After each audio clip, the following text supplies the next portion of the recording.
This is my BMW e90. It had the stock cluster. What I've done is I've taken the needles and painted them red. The display is still red. It's got the, let's change that to,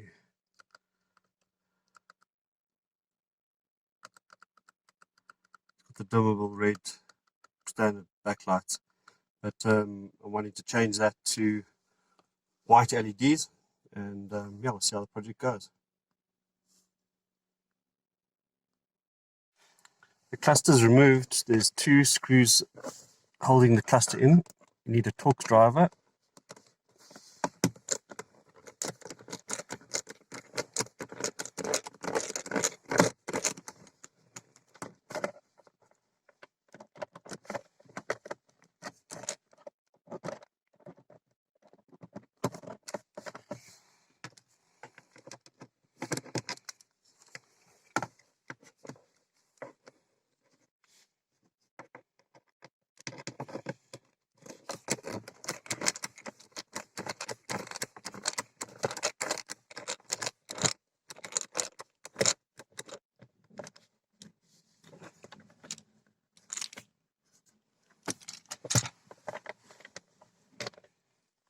Just two screws like that. Here's the other one. And then the cluster just folds forward. Now you've got some wires behind, and there's one clip that you need to undo. Just be gentle with the cluster.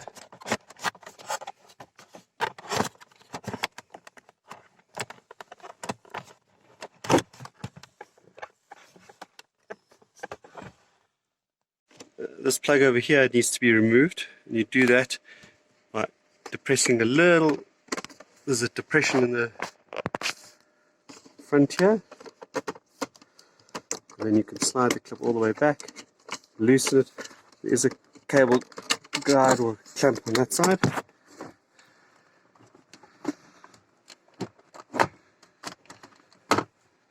You might have to adjust your steering wheel just to get it out.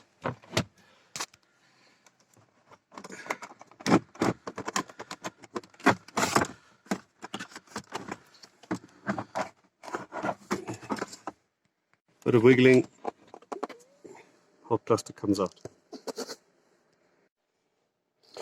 Okay, so one point to bear in mind is the reset button. If you push the housing too far down, you run the risk of breaking it, so just be mindful of that. We've got clips all the way around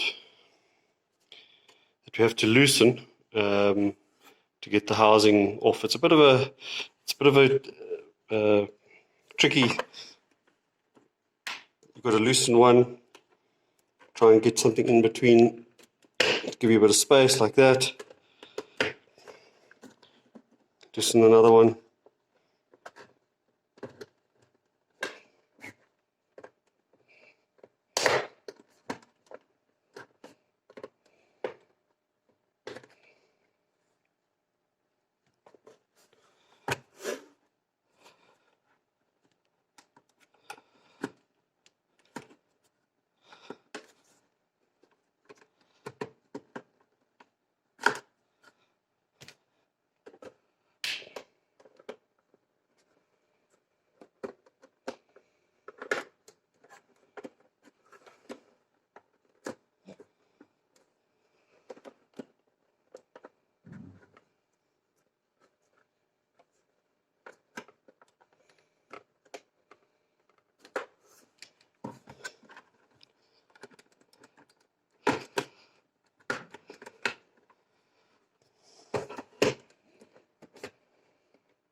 Okay, so you see, just with a bit of working around, you can get most of them off.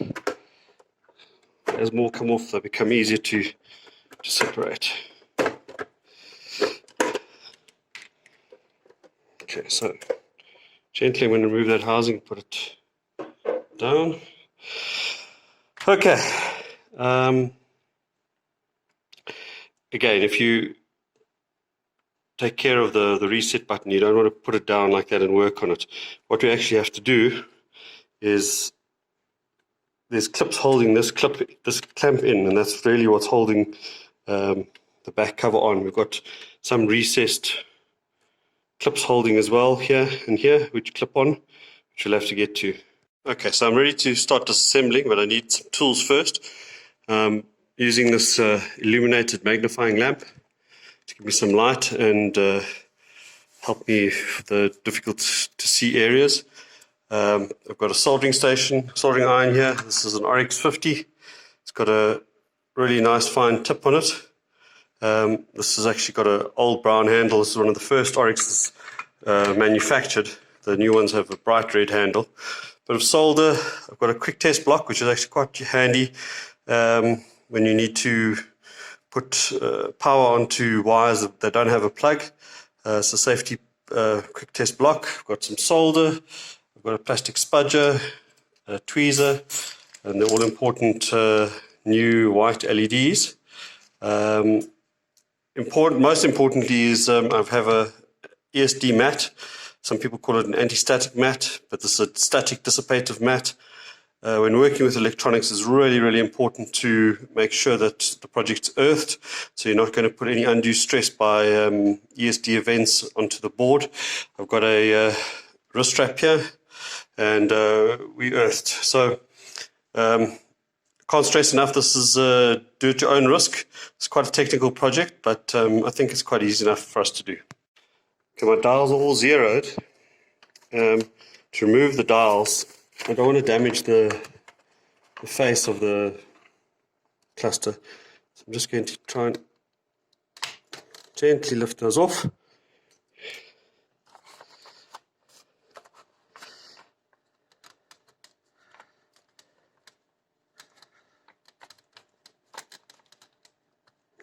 Just the cover.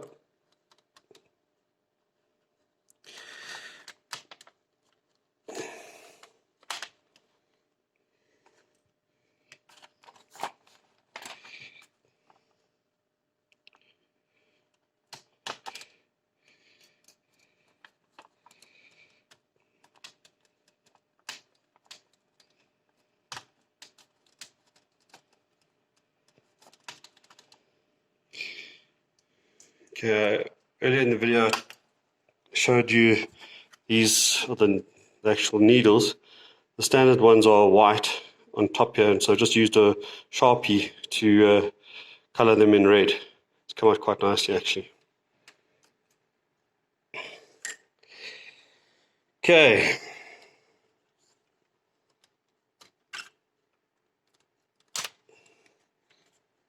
These will come off quite easily. Just take care with whatever you're doing. Right. Now I'm going to try and get the back off it here. Those come off easily. These are the light diffusers. Okay, now this is the first glance here. Those are 3 LEDs. There's another 3 LEDs, and you can see there's a single LED and a single LED there. Those are the red ones for the dials. So those are 8 that we're going to be changing. But under here is your display. You've got a time display and your time display, and then your mileage and things like that. So we're going to be changing some of those as well. But I'll show you more in detail.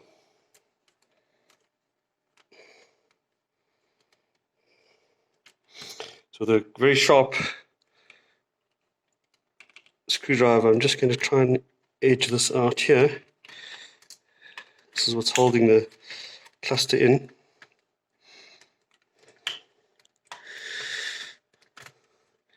At the same time, just gently, yeah, don't know if you saw that, just gently edging it up.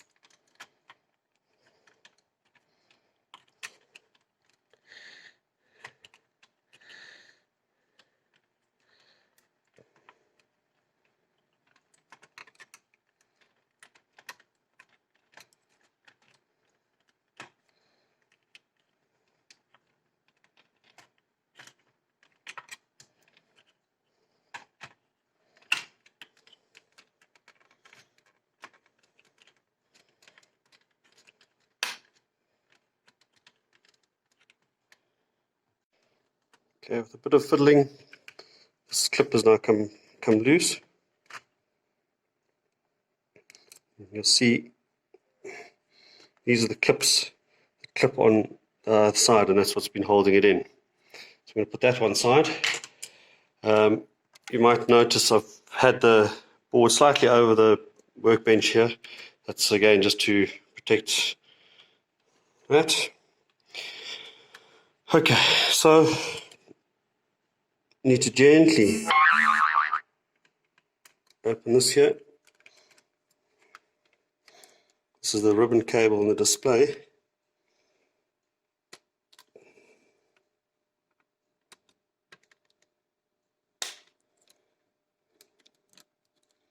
So that'll come off like that.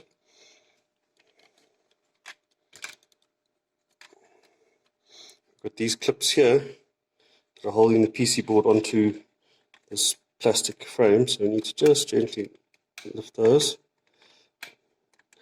Again, there's multiple ones, so you've got to just be gentle and be patient with taking them off.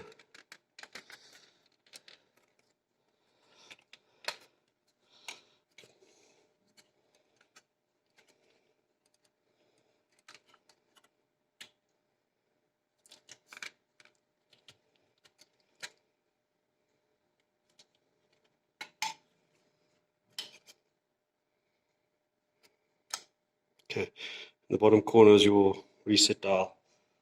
Reset needle, should I say. Right, so now we've got the guts of this.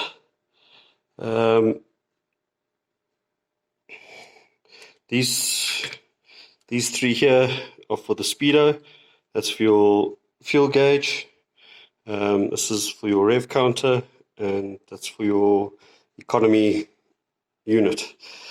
These LEDs here are for your display. So I'm going to show you which ones I'm going to change, but I'm not changing all of these. These are for warning lights and things like that as well.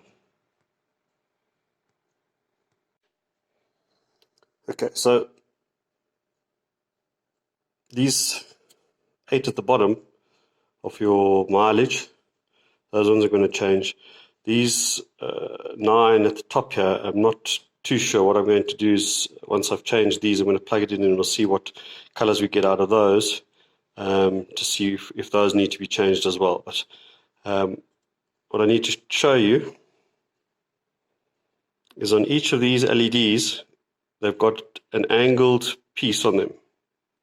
That shows you the polarity of it. So, for instance, this one here, you can see the angled slit on it is about 8 o'clock. So you need to replace the replacement LED in the same orientation, otherwise it's not going to work. These LEDs are polarity sensitive. Right, it's quite fine soldering that's going to be needed to be done, but I don't think it's impossible. Okay, so I've replaced 2 of them. This is the fuel gauge one, and this is one of the Speedo ones. It's not for the faint-hearted. It's going to take a bit of practice to get them off properly and on properly again, but yeah, just slow and steady. Okay, so an update. I've done those 3 and that one. Done those 3 and that one. Definitely getting easier as we go along. Just got these 8 to do now, and then I'll plug it in and see.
Okay, now it's time to try it out. Okay, as you can see, they are lit up. The economy one is not showing, and 2 on the end of the time display are not working. The rest are working. So back to the drawing boards. Okay, success. So this bottom left-hand SMD gave me hassles. I had to replace it twice. It seemed to just crack. I'm not sure if I'd put too much heat on it, but those 3 are done. That one, those 8, the other 3 and 1 are all done. So now it's time to reassemble. Looks cool.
Right,